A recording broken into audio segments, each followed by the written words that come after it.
ගිහි පින්වතුන් මේ විනය පිටකය අධ්‍යයනය කරන්න ඕනේ කවර කාරණයක් හින්දාද? ඊළඟට අපි හිතන්න ඕනේ. මේක ස්වාමින් වහන්සේලා වෙනුවෙන් විශේෂයෙන් දේශනා කරපු දෙයක් නම් මෙහි එන ශික්ෂාපද ආරක්ෂා කරන්න ප්‍රායෝගිකව පුළුවන්කම ලැබෙන්නේ ස්වාමින් වහන්සේලාටම නම් මේක ඉගෙන ගැනීමෙන් අපිට තියෙන ප්‍රයෝජනය මොකක්ද කියලා මේ විනය පිටකය අධ්‍යයනය කිරීම මගහරින්න ඒක හේතුවක් කරගන්න පුළුවන් ගිහි පින්වතෙක්. මේ දේශන මාලාව ඇහුම්කන් නොදී අනික් දේශන මාලාවන් ඉතා උනන්දුවෙන් අහන්න යොමු වෙන්න පුළුවන්. නමුත් මේ විනය පිටකය හැදෑරීම ගිහි පින්වතෙකුටත් ඉතාම ප්‍රයෝජනවත් දෙයක්මයි. නිෂ්ප්‍රයෝජන වෙන්නේ නැහැ. කොහොමත් ඉතින් මේ ත්‍රිපිටක ධර්මය හදාරන්න ශ්‍රද්ධාවක් නැති ශාසන හැඟීමක් නැති කෙනෙක් යොමු වෙන්නේ නැහැනේ. අනිවාර්යයෙන්ම මේවා හදාරන්න යොමු වෙන ඔබ මහා පුණ්‍යවන්තයෙක්. ඒක මං අමුතුවෙන් අටුවා ටීකා ටිප්පණි සහිතව කියන්න ඕනේ නැහැ. ඔබ මේක ඉගෙන ගන්න යොමු වීමෙන්ම ඔබේ සංසාරික පැවැත්ම මොනතරම් සත්පුරුෂද, මොනතරම් වටිනවද, මොනතරම් භාග්‍යවන්තද කියන එක ඔප්පු කරලා ඉවරයි. ඒක නිසා ඔබ ඇයි මේ විනය පිටකය ඉගෙන ගන්න අවශ්‍ය කරන්නේ?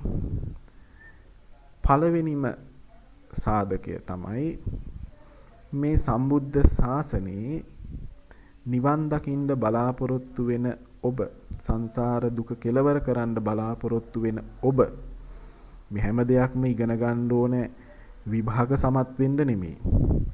මේ හැම දෙයක්ම අපි අධ්‍යයනය කරන්නට ඕනේ අපේ නිස්සරණය පිණිස. එයින් අපිට සමහර වෙලාවට විභාග වලට ලියන එක අපිට මේ වැඩියෙන් ධර්මයේ පාඩම් කරගන්න උනන්දු කරවන උපක්‍රමයක්. ඒක නිසා ඒවා භාවිතා කළාට, ඒ උපක්‍රම භාවිතා කළාට කමක් නැහැ. ඒ වගේම මේ අධ්‍යයනය කිරීම මෙම ධර්මයේ විනය ආරක්ෂා වෙන්න උපකාරිකුත් වෙනවා. ඒකත් අතුරු ප්‍රතිඵලයක්. ඒකත් කමක් නෑ. හැබැයි මූලික හැඟීම වෙන්නට ඕනේ අද නැතත් හෙට හරි නිවන් දකින බලාපොරොත්තුවෙන් තමයි මේවා අධ්‍යයනය කරන්නට ඕනේ. එහෙම අධ්‍යයනය කරන පුද්ගලයාට මේ නිර්වාණ අවබෝධය පිණිස යන ගමනේදී ශ්‍රද්ධාව ඒකාන්තයෙන් අවශ්‍යයිනේ. ශ්‍රද්ධාව කියන ඉන්ද්‍රිය ධර්මය, ශ්‍රද්ධාව කියන බල ධර්මය වැඩෙන්නේ නැත්නම් ඔහුට නිර්වාණය අවබෝධ කරන්න බෑනේ. මොකද සත්‍තිස් බෝධිපාක්ෂික ධර්මම වැඩෙන්නට ඕනේ යම් දවසක සෝවාන් මාර්ගඥානයවත් ලබන්න. ඒ සත්‍තිස් බෝධිපාක්ෂික ධර්මවල පළවෙනි ඉන්ද්‍රිය ධර්මය, පළවෙනි බල ධර්මය වෙන්නේ ශ්‍රද්ධාව. සද්ධා ජාතෝ උපසංකමති ආදී වශයෙන් තමයි පෙළේ සඳහන් වෙන්නේ. ශ්‍රද්ධාව ඇති වුනහම තමයි කෙනෙක් සත්පුරුෂයෙක් වෙත එළඹෙන්නේ. සත්පුරුෂයෙක් වෙත එළඹිච්ච කෙනාට තමයි සද්ධර්මය අහන්න පුළුවන්කම ලැබෙන්නේ. සද්ධර්මය අහන කෙනාට තමයි යෝනිසෝ මනසිකාරය උපදින්නේ. යෝනිසෝ මනසිකාරය උපදින කෙනාට තමයි ධර්මානුධර්ම ප්‍රතිපත්තිය පිහිටන්නේ.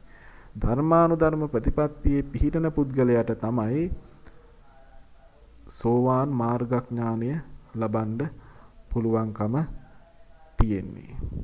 ඒක නිසා සෝවාන් මාර්ගඥානයටවත් එන්න අවශ්‍ය නම් ශ්‍රද්ධාව අනිවාර්යෙන් අපි තුල දියුණු කරගත යුතුයි. මේ විනය පිටකය ඔබේ ශ්‍රද්ධාව 10 ගුණයකින් 100 ගුණයකින් 1000 ගුණයකින් නෙමේ කෝටි ලක්ෂ වාරයකින් දියුණු කරන්න උපකාර වෙනවා කියන එක මම ඔබට දිවුරා පොරොන්දු වෙනවා. ඒ තරම් ශ්‍රද්ධාව දියුණු කරගන්න මේ විනය පිටකය හැදෑරීම ඔබට උපකාර වෙනවා.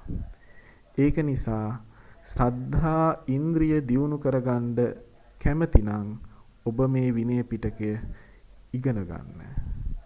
ඔබ අහලා ඇති ලංකාවේ වැඩ හිටපු අම්බකාදික තිස්ස ස්වාමින් වහන්සේ ගැන. උන්වහන්සේ ඔය කිව්ව සාගත කාලේ රුහුණට වඩිද්දි දවස් ගන්නකින් කෑමක් බීමක් නැහැ. අන්තිමට උන්වහන්සේ හෙම්බත් වෙලා අර අඹ ගහක් යට වැඩ ඉන්නවා. ඒ අඹ ගහ යට වැඩ ඉන්න අඹ ගහට හේතු වෙලා ක්ලාන්ත වෙලා වැඩ ඉන්නවා. වටේ අඹ ගෙඩි වැහිලා ඉදිච්ච. නමුත් උන්වහන්සේ අනුභව කරන්නේ නැහැ. ඇයි? පිළිගන්නන්නට කෙනෙක් නැහැ. දන්තපෝන නමින් ශික්ෂාපදයක් තියෙනවා විනය පිටකේ. මෙන්න මේ ශික්ෂාපදයට අනුව දැහැටිත් වතුරත් හැර අන් දෙයක් නොපිළිගෙන ආහාරයක් බෙහෙතක් ආදී දෙයක් නොපිළිගෙන වළඳන්න පුළුවන් කමක් නැහැ ස්වාමින් වහන්සේලාට. මේ ශික්ෂාපදය කඩ කරන්න බැරි නිසා ස්වාමින් වහන්සේ ජීවිත පරිත්‍යාගයෙන් වැඩ ඉන්නවා ශික්ෂාපදය නොකඩා. අනේ ඔය වෙලාවේ උතනින් යනවා උපාසක මහත්තයෙක්. මේ උපාසක මහත්තයා ස්වාමින් වහන්සේ දකිනවා. ස්වාමින් වහන්සේ ක්ලාන්ත වෙලා ඉන්නේ. වටේම තියෙන ආහාර ගොඩක්. නමුත් උන්වහන්සේ වළඳන්නේ නැති හේතුව මේ ගිහි පින්වතාට මේ උපාසක මහත්තයට තේරෙන්නේ එතුමා තුල එකල තිබිච්ච විනය ඥානය නිසා.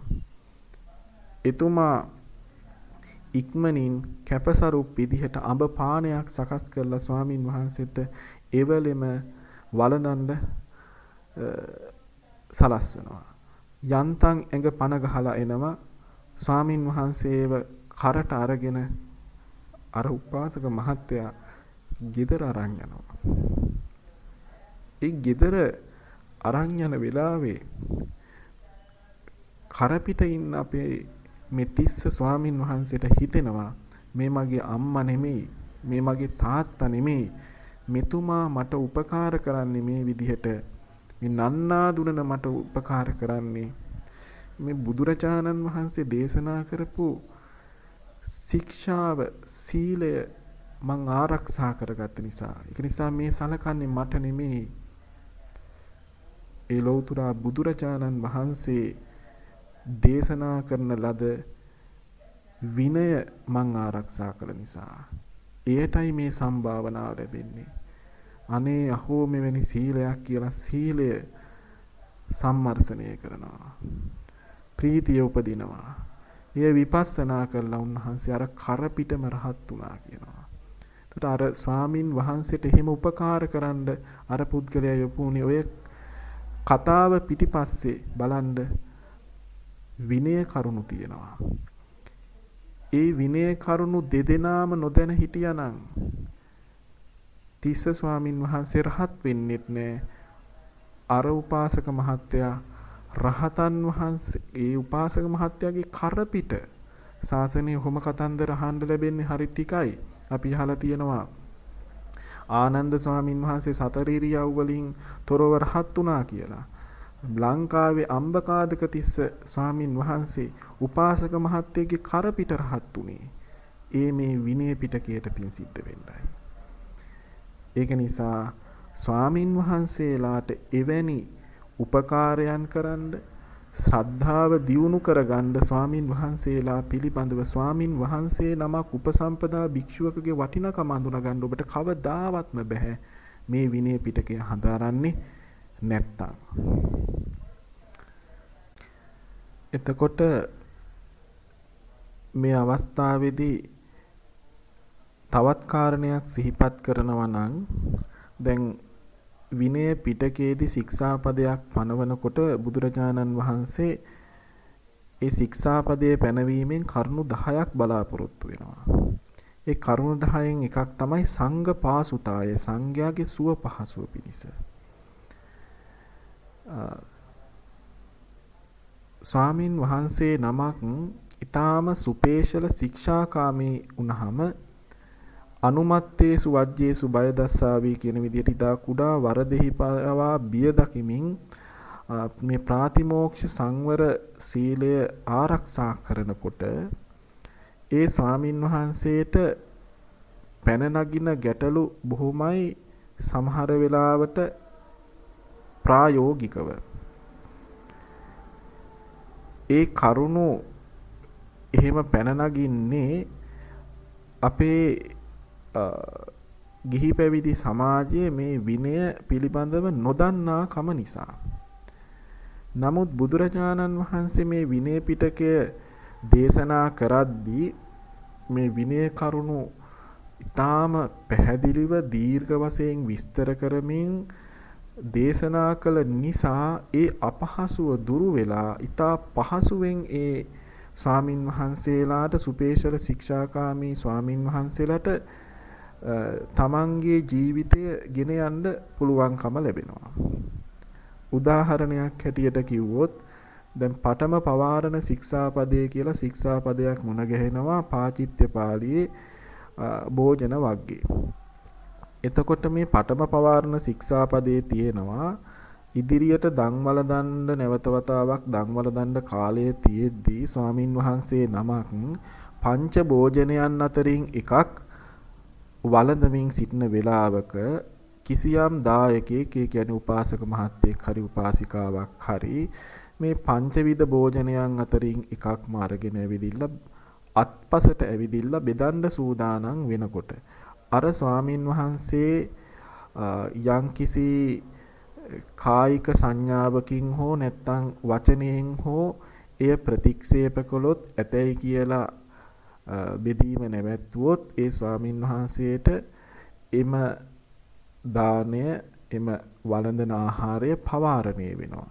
ඒ පවාරණය වෙච්ච භෝජනය පවාරණය වුණාට පස්සේ ස්වාමින් වහන්සේට නැවත වතාවක් දන් වළඳනවා නම් එය විනයානුකූලව කැප කරගත් ආහාරයක් වෙන්න ඕන. නැත්නම් ගිලන් ස්වාමින් වහන්සේ නමකට ගෙනාපු නැත්නම් වළඳලා ඉතිරි වෙච්ච අතිරික්ත ආහාරයක් ඉතිරි වෙච්ච ආහාරයක් වෙන්නට ඕනේ. එතකොට මේ ස්වාමින් වහන්සේ නමකට උදෑසන දන් වළඳ ඉන්න ඇද්දි මෙහෙම පවාරණය නොවි සුව පහසුවෙන් දන් වළඳන්න අවස්ථාව සකස් කර දෙන්න නම් දායක පින්වතුන් මේ පවාරණ ශික්ෂාපදයේ පිළිබඳව අවබෝධයක් තිබීම ඉතාමත්ම වැදගත් වෙනවා. මෙතනදී කියවුණා පංච විද භෝජනය ගැන අත්පස ගැන. ඉතින් මේ කරුණු කාරණා පිළිබඳව ගිහි පින්වතෙක් දන්නේ නැත්නම් කොහොමද අර ස්වාමින් වහන්සේට සුව පහසුවෙන් මේ දාණය වළඳන්න පුළුවන්කම ලැබෙන්නේ. ඒක නිසා ඒකාන්තයෙන් අර ගිහි පුද්ගලයාගේ විනය ඥානය සුපේසල ශික්ෂාකාමී ස්වාමින් වහන්සේගේ සංඝයාගේ සුව පහසුව පිණිස පවතිනවමයි. ඒ වගේම විනය නොදන්න ගිහි පින්වතුන්ගෙන්ටත් වැඩිය සමහර වෙලාවට ස්වාමින් වහන්සේලාට විනය පිළිබඳව හරි අවබෝධයක් නොමැති සබ්‍රහ්මචාරීන් වහන්සේලා එක කටයුතු කිරීම අපහසුවට කාරණයක් වෙනවා. ඒක නිසා මොකද අර අපේ කතාවෙන් කිව්වොත් එහෙම උණු හින්දා බොන්නත් බෑ කැඳ හින්දා හක දාන්නත් බෑ වගේනේ. ගිහි පින්වතෙක් නම් ශාසනයෙන් බාහිරව එළියේ ඉන්න පිරිසක්. නමුත් මොන නිකායකට අයිති වුණත් මොන විදිහේ වුණත් මොන මතිමතාන්තර දැරුවත් මේ ස්වාමින් වහන්සේලානේ. එතකොට කිසි කෙනෙක් කිසි තැනක අපහසුතාවයට මම විනය රකින්නවා අර එහෙම මෙහෙ කියලා කෙනෙක්ව අපහසුතාවයකට පත් කරන්න බෑ. ඒක අශෝභනයි. ඒක නිසා උන්වහන්සේලා රැක ගන්නත් ඕනේ. තමන්ගේ සීලය රැක ගන්නත් ඕනේ. ඉතින් මේකත් හරි බරපතල කාරණයක්. නමුත් යම්කිසි ස්වාමින් වහන්සේ නමක් තමන් එක්ක වැඩ ඉන්න ස්වාමින් වහන්සේලාත් විනය පිළිබඳව හොඳ අවබෝධයෙන් ඉන්නවා. හරි සුව පහසුවෙන් කාලය ගත කරන්න පුළුවන්. රැකීම නොරැකීම ගැන නෙමෙයි අඩු ගානේ රකින්න ස්වාමින් වහන්සේලාගේ සුව පහසුව සලස්සා දෙන්න පුළුවන්. එතකොට කෙනෙක් කල්පනා කරන්න පුළුවන් ඌව රකින්න ස්වාමින් වහන්සේලා අද ඉන්නවද? අනේ එක නමක් දෙනමක් 100ක් 200ක් 500ක් 1000ක් නෙමෙයි දහස් ගණන් ස්වාමින් වහන්සේලා ලංකාවේ වැඩ ඉන්නවා. දහස් ගණන් ස්වාමින් වහන්සේලා තායිලන්තේ වැඩ ඉන්නවා, බුරුමේ වැඩ ඉන්නවා, පෙර අපර දිග රටවල් වල වැඩ ඉන්නවා. ඒක නිසා එහෙම ස්වාමින් වහන්සේලා තවම අවසන් වෙලා නැහැ. තව කල් ගත වෙයි ඒක වෙන්න. අදටත් වැඩ ඉන්නවා. නිසා ඒ ස්වාමින් වහන්සේලාට සුව පහසුවෙන් මේ විනය පිටකයේ තියෙන විනය ශික්ෂාපද ආරක්ෂා කරගන්න ඔබට දායක වෙන්න පුළුවන්. දැන් තව උදාහරණයක් ගත්තොත් ඔබේ නිවසට අපේ ගෞරවනීය ස්වාමින් වහන්සේ නමක් වැඩම කරනවා මේ ශික්ෂාපද මනවින් ආරක්ෂා කරන. ඔබ ගිහිල්ලා පැලවෙන බීජ වර්ග තියෙන ඔය සම්බෝලයක් වගේ අමු ආහාරයක් පිළිගන්නන්න හදනකොට ඒ ස්වාමින් වහන්සේ කියන්න පුළුවන් මහත්මයා මේක අපිට කැප නැහැ. ඒ කප්පියම් කරලා දෙන්න කියලා. එතකොට නැත්තම් අත වහන්න පුළුවන්. එතකොට මේ පිරිස ඉන්න නිසා සමහර විට මේ තවත් ස්වාමින් වහන්සේලා තමන් නාදුනන ස්වාමින් වහන්සේලා වැඩ ඉන්න පුළුවන්. ඒ ස්වාමින් වහන්සේලා මේවා බෙදා ගන්නවත් පේනවා. තමන්ට මේක මෙතන මේ විනය කර්ම කරන්න ගියොත් ඒ ස්වාමින් වහන්සේලාත් අපහසුවටපත් වෙනවා. ගිහි පින්නතුනුත් අපහසුවටපත් වෙනවා. වළඳන්නත් අවශ්‍යයි. නමුත් අවශ්‍යතාවයේ තියෙද්දි ස්වාමින් වහන්සේ නිහඬව ඉන්නවා වෙන්න පුළුවන්. මේ වගේ අවස්ථාවක ඔබ විනය දන්නවා නම් එවැනි බීජ ආහාරයක් හැටියට වැළඳීමෙන් එහි බීජ ශක්තිය නැසෙන නිසායි ස්වාමින් වහන්සේ වළඳන්නේ නැත්තේ භූතගාම ශික්ෂාපදයට අනුව. ඒක නිසා ඔබට පුළුවන්කම තියෙනවා කැපසරුප් විදිහට එම ආහාරය වළඳන්න බුදුරජාන් වහන්සේ අනුදැන වදාළ විදිහට කප්පියම් කරලා දෙන්න. ඒ කප්පියම් කිරීම කියන විනය කටයුත්ත ඔබ දන්නවා නම් ඔබට ඒක කරලා දෙන්න. ඔබ දන්නේ නැත්නම් කොහොමද කරලා දෙන්නේ?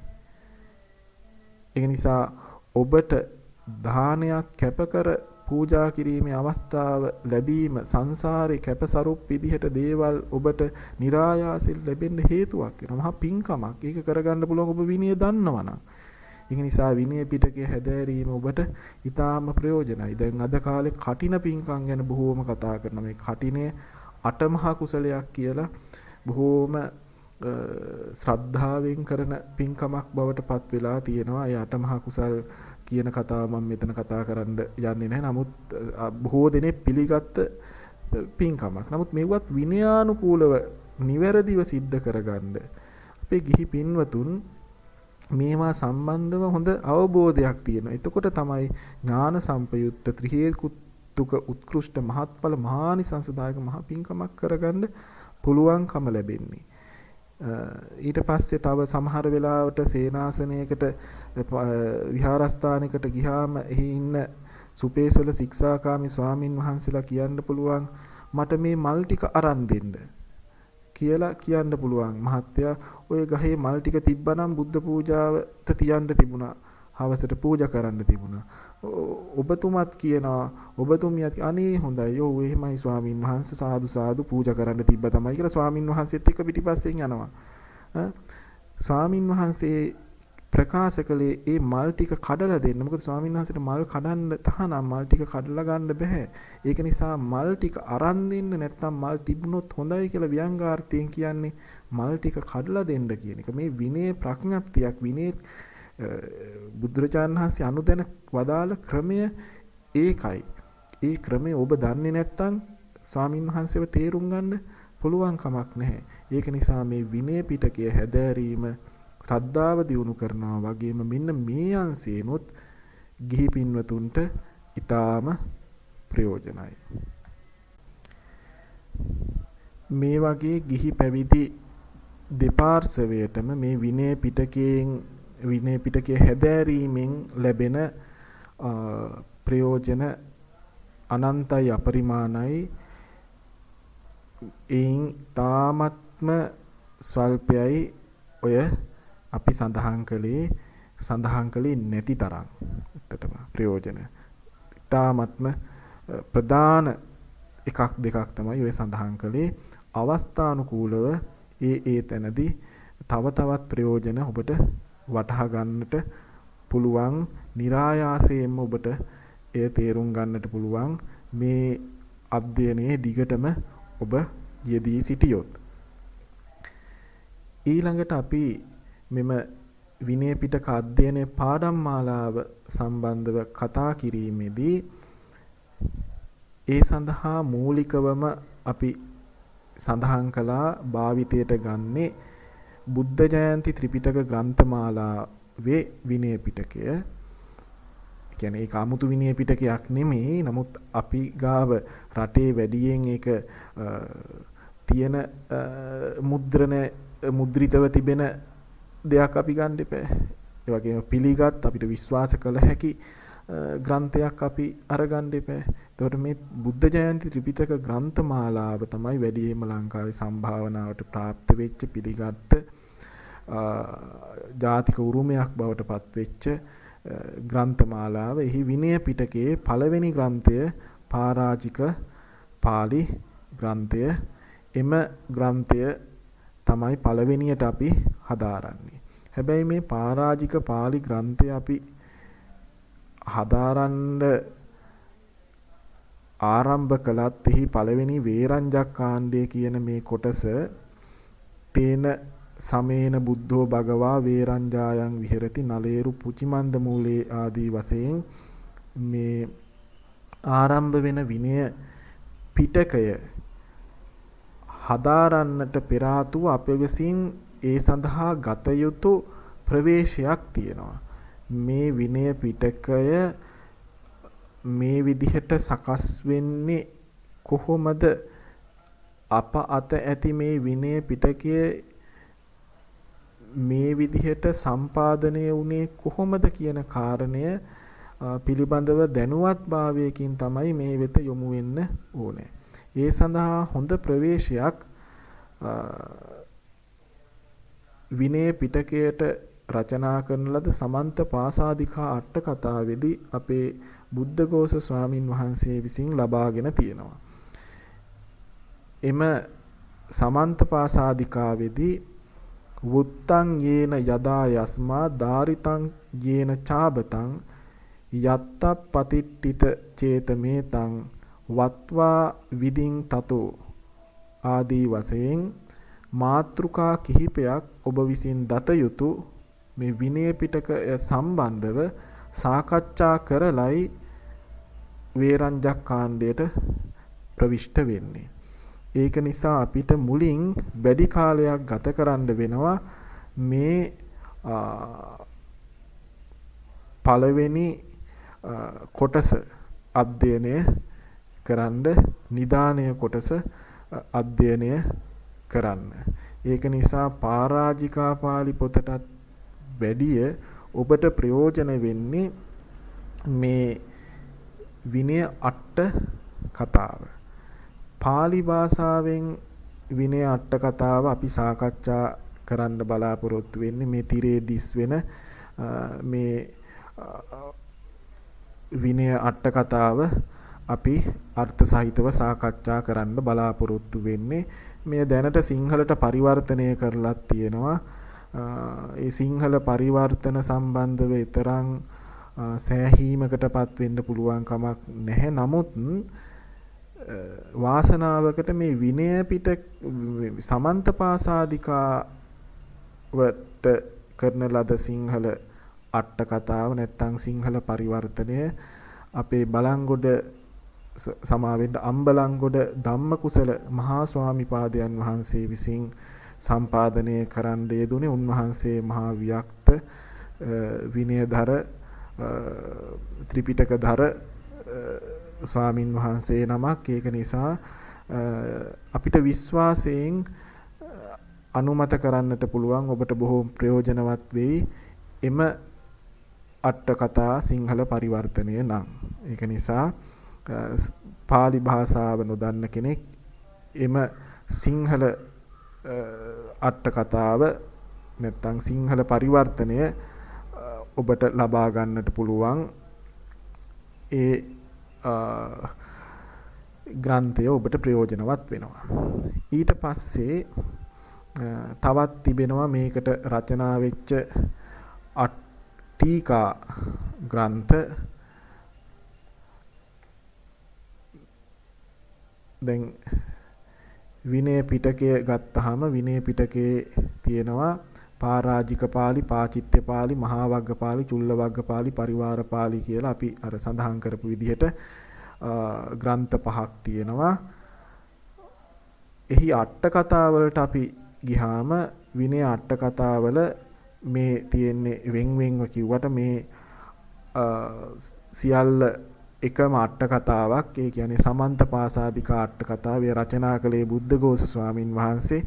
උන්වහන්සේ සියල්ල රචනා කරන්නේ ලංකාද්වීපයේ ඒ වෙනකොට සිංහල භාෂාවෙන් තිබිච්ච සිංහල අට කතා සහ අන්ධක අට කතා, සංකේප අට කතා ආදී අට කතාවන්ද කුරුන්දි අට කතා වැනි අට කතාවන්ද බලමින් පූර්වාචාරින් වහන්සේලා අනුව යමින් මහා විහාර සම්පදාය ගරු කරමින් තමයි උන්වහන්සේ තේරවාදී සම්පදාය ගරු කරමින් තමයි උන්වහන්සේ මේ අට කතාව සම්පාදනය කරන්නේ පාලි භාෂාවෙන්. ඒ තමයි අපිට අද තියෙන අට කතාව. මෙහි ටීකා තියෙනවා. ඒ අට කතාවට ලියවිච්ච ප්‍රධාන ටීකා තුනක් තියෙනවා. ඒ තමයි සාරත්ත දීපනී ටීකාව, වජිර බුද්ධි ටීකාව සහ විමති විනෝදනී ටීකාව කියන ටීකා තුන. අපි අට කතාවට අමතරව මේ ටීකා තුනත් පරිහරණය කරනවා. අනිවාර්යෙන් පරිහරණය කළ යුතුමයි. මොකද අට කතා පෙළ තේරුම් ගන්න බෑ. ඔබට කවදාවත් අට කතාවේ උපකාරය නැතිව අට කතාව තේරුම් කරගන්නට යන්න හොඳ නැහැ. මේ ටීකාවේ උපකාරය නොලබා තියෙද්දි අපි ප්‍රයෝජන නොගන්නේ මොකටද? අප ගාව තියෙනවා. ඒක නිසා අපි ඒ වයින්ුත් ප්‍රයෝජන අරගන්නවා. ඊට අමතරව ඔබට මේකේ තව ග්‍රන්ථ සමූහයක් දැක ගන්න පුළුවන්. මේ ද්වේමාතිකා පාළි, ඊට පස්සේ විනය සංඝාට්ට කතා, විනයාලංකාර ටීකා, කාංකා විතරණි පුරාණ ටීකා, විනය විනිච්ඡය, උත්තර විනිච්ඡය, විනය විනිච්ඡය ටීකා, කුද්ද සික්කා, මූල සික්කා, පාචිත්‍ය ආදී යෝජනා පාළි. මේ විදිහේ ග්‍රන්ථ සමූහයක් තව පරිවාර ග්‍රන්ථ විනය පිටකයට තියෙනවා. ඒවත් මේ චට්ට සංගායනාවේ අන්තර්ගත කරලා තියෙනවා. මේවා භාගත කරගන්න පුළුවන් වෙබ් අඩවි පවා අද තියෙනවා. කෙනෙකුට පාලි භාෂාවෙන් මේවා භාගත කරගන්නට පුළුවන්. එතකොට ඒවත් සමහර අවස්ථාවලදී අපිට ප්‍රයෝජන වෙනවා. අවස්ථානුකූලව අපි මේ සංග්‍රහ පරිවාර ග්‍රන්ථවල තියෙන කරුණුත් අපි අපේ අධ්‍යයන කටයුතු සඳහා යොදා ගන්නවා. අටුවාවෙන් ටීකාවෙන් පමණක් සෑහීමටපත් වෙන්නේ නැතිව. ඉතින් මේ විදිහට තමයි අපි බලාපොරොත්තු වෙන්නේ මේ විනය පිටකය අධ්‍යයනය කිරීමේ කටයුතු සිද්ධ කරන්න. එතකොට මේ පාලි භාෂාව කියපු ගමන් ඔබ බයටපත් වෙන්නට එපා.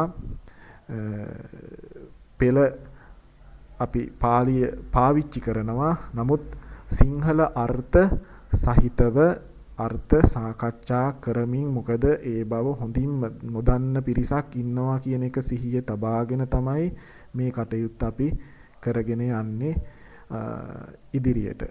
මේ විදිහට තමයි අපි බලාපොරොත්තු වෙන්නේ මේ විනය පිටක අධ්‍යයනය කියන කටයුත්ත සිද්ධ කරන්න. ඒයින් ජනිත වෙන කුසල සම්පත්තිය සුපේසල ශික්ෂාකාමීව වැඩ සිටි මේ ත්‍රිපිටක ධර්මය, පරියත්ති ධර්මය, සම්බුද්ධ ශාසනය රැක ගන්නට කටයුතු කරපු ගිහි පැවිදි සියලු උතුමන්ට අනුමෝදන් කරමු. අමා මහ නිවන් පිණිස පවතිවා.